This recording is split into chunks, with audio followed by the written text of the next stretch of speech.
Hello అందరికీ welcome to our channel. నాకైతే ఒకటి సీరియస్గా అర్థమైంది ఏంటి అని అంటే, కాసులు లేకపోతే కన్నవారికి కూడా భారమే. మనము అనేది అబద్ధం, నేను అనేది నిజం.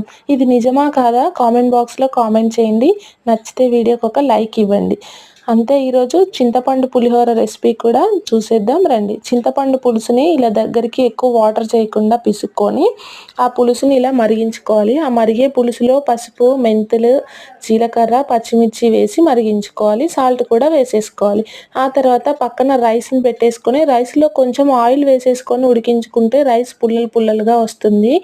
ఆ ఉడికిన రైస్ని ఒక బేషన్లోకి తీసుకొని చల్లార్చుకోవాలి.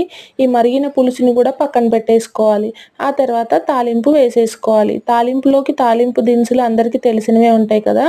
ఆ తర్వాత అన్నం చల్లారుతుంది కదా, ఈ చల్లారిన దాంట్లో మరిగిన చింతపులుసుని కలుపుకొని తర్వాత మనం ఫైనల్గా వేసిన తాలింపును కూడా వేసి మిక్స్ చేసుకోవాలి. సాల్ట్ చూసుకొని ఎక్కువ ఉంటే పర్లేదు, తక్కువ ఉంటే యాడ్ చేసేసుకోవాలి.